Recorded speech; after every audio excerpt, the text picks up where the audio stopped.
Madame, mademoiselle, monsieur, bonjour et bienvenue dans notre magazine où nous poursuivons notre découverte des prophètes avec la professeure d'exégèse biblique de l'Université de Lorraine-Metz, la professeure Elena Di Pede. Professeur, bonjour. Bonjour. Je voudrais que nous puissions conclure cette série d'émissions sur les prophètes en revenant peut-être sur le message central de ces différents personnages. Quel est-il ? Oui, alors on a déjà fait allusion à ça quand on a parlé du rappel de la loi constant et du combat contre l'idolâtrie.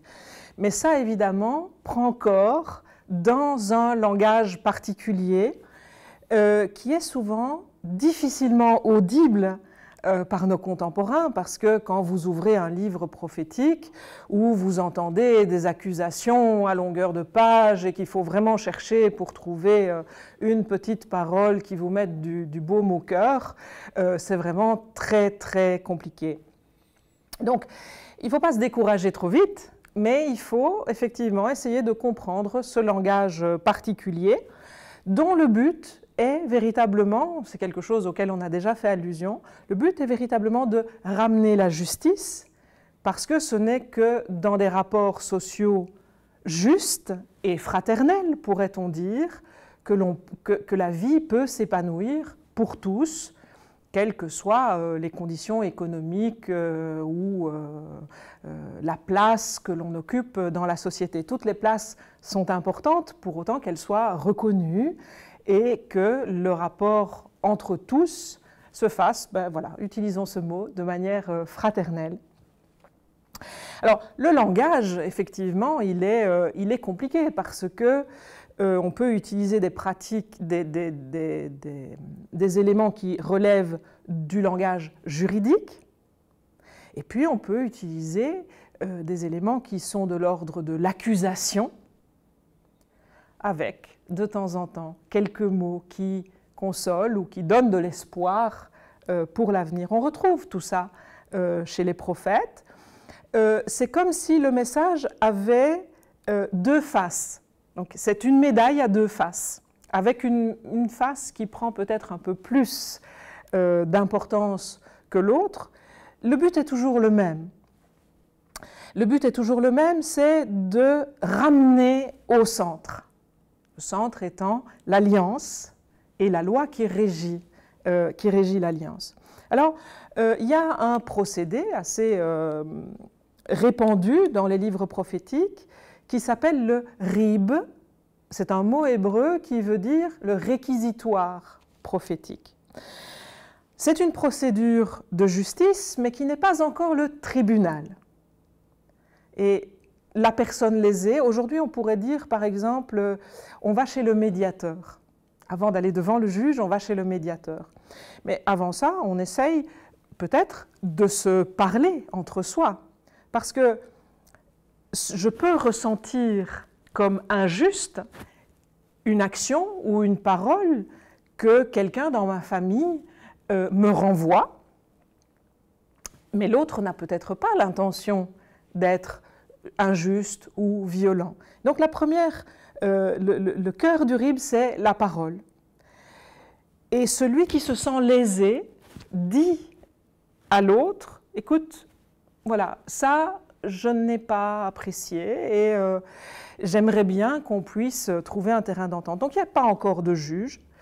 C'est surtout dans le domaine de la famille que ce rib se met en place, et donc ce n'est pas un hasard si les prophètes l'utilisent pour parler du rapport entre Adonai et son peuple, puisque ce rapport-là, il est métaphorisé comme un rapport entre mari et femme, ou entre père et fils. Le mari étant Adonai, le père étant Adonai, la femme ou le fils étant le peuple. Et donc souvent, le plaignant, c'est Adonai, qui dit au peuple, tu n'es pas en phase avec ton rôle particulier, avec ce à quoi je t'appelle à vivre. Et donc, un très beau rib, par exemple, c'est le premier chapitre d'Isaïe, où Adonai récrimine en disant « Mais vous venez à moi avec toutes vos tous vos sacrifices, toutes vos processions, et vous ne vous rendez pas compte qu'en réalité vous avez les mains couvertes de sang. Ce n'est pas les sacrifices que je veux, ce n'est pas les processions que je veux, mais c'est que vous viviez dans la justice et que vous fassiez droit à tous, y compris aux plus pauvres. Le problème, c'est que quand on vit dans une société où l'injustice est érigée en mode de fonctionnement et qu'on ne se rend plus compte qu'on est dans ce mode de fonctionnement-là, c'est là justement que la parole du prophète se fait menaçante, se fait très dure, parfois extrêmement violente.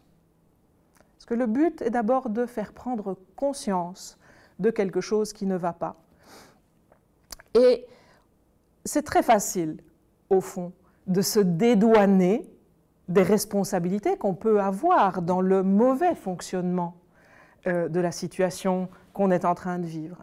Je pense à Ézéchiel, par exemple. Je l'ai rappelé, hein, il est en exil avec ses contemporains, et à un moment donné, c'est au chapitre 18, il entend ses contemporains qui disent « Ben voilà, c'est le fameux proverbe des raisins verts. Hein. Nos pères ont mangé des raisins verts et ce sont les enfants qui ont les dents abîmées. » Autrement dit, ce sont nos pères qui ont fauté et nous on paye pour les conséquences de ce qu'ils ont fait.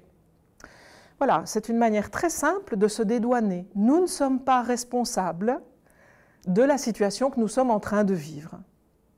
Mais ce que le prophète dit, c'est arrêtez de vous gargariser là-dedans. Oui, vos pères ont probablement une part de responsabilité parce qu'ils n'ont pas suivi l'alliance. Très bien. Mais si vous êtes en exil aujourd'hui, c'est peut-être aussi parce que vous avez fait quelque chose qui n'est pas juste. Et c'est là qu'Ézéchiel rappelle que chacun payera et devra assumer la responsabilité de ses propres actes. Alors là, on entre peut-être un petit peu en conflit, ou on a l'impression qu'on entre en conflit avec ce que Moïse annonçait au moment du décalogue. Vous vous souvenez dans le décalogue, hein, le Dieu qui visite la faute des pères sur les fils sur 3 et 4 générations. On passe là sous silence quelque chose de fondamental, à savoir la responsabilité individuelle dans une action. Et ça peut laisser croire que sur 3 ou 4 générations, je suis condamné à payer pour la faute de mes ancêtres. En réalité, il faut bien se dire que si Moïse passe ça sous silence dans le décalogue, c'est peut-être parce que justement c'est évident que chacun doit prendre les responsabilités de ses propres actes. Et donc on n'en parle pas. Mais le problème, c'est qu'en n'en parlant pas, on s'enferme dans la compréhension immédiate de cette parole du décalogue. Et donc Ézéchiel vient dire non, non, il faut sortir de là. Chacun paye pour ce qu'il a fait. Dieu ne condamne pas injustement quelqu'un qui n'aurait pas fait quelque chose qu'il ne devait pas faire. Il veut la vie de tous, et ça c'est important, parce qu'au fond, au-delà de tous ces discours de justice où j'ai pu donner l'impression effectivement qu'il y avait quelque chose de très légaliste, c'est pas du tout le cas, hein, c'est pas du tout un discours légaliste, mais il y a des balises. Et la loi donne ces balises. Et donc, au-delà de tout ça, ce que les prophètes affirment, même s'il faut parfois gratter un petit peu pour trouver cette autre face de la médaille, c'est que Adonai n'abandonne pas les siens et il ne les abandonne pas non plus, et surtout pas dans les moments les plus difficiles, dans les moments les plus durs. De nouveau, Ézéchiel est un très bel exemple, hein, avec Adonai qui accompagne le peuple en exil, et Ézéchiel qui se termine par cette majestueuse, grandiose vision du temple renouvelé, qui est à la fois un nouvel Éden, qui est une nouvelle Jérusalem, où Adonai va habiter avec son peuple. Le but, l'horizon, il est là. Et ça, les prophètes le disent aussi, évidemment.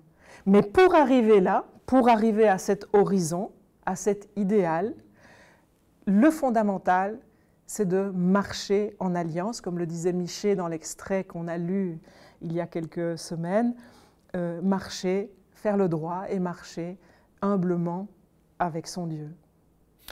Professeur, merci beaucoup d'avoir pris tout le temps de nous donner le goût de découvrir les prophètes, et je vous lance l'invitation à revenir pour que nous puissions peut-être dans d'autres magazines pouvoir aller plus en profondeur de ces différents textes pour vraiment pouvoir les découvrir. Avec grand plaisir. Eh bien alors ce sera avec grand plaisir que nous vous retrouvons prochainement. Nous arrivons au terme de ce magazine. Voilà, il ne me reste qu'à vous souhaiter maintenant de découvrir tous ces prophètes du Premier Testament, et puis de nous donner déjà rendez-vous pour un prochain magazine où nous pourrons aller plus en profondeur dans chacun et chacune de ces prophètes et prophétesses. Au nom de toute l'équipe qui a préparé ces différentes émissions, il ne me reste qu'à vous souhaiter une excellente journée, et je vous dis d'ores et déjà à très très bientôt.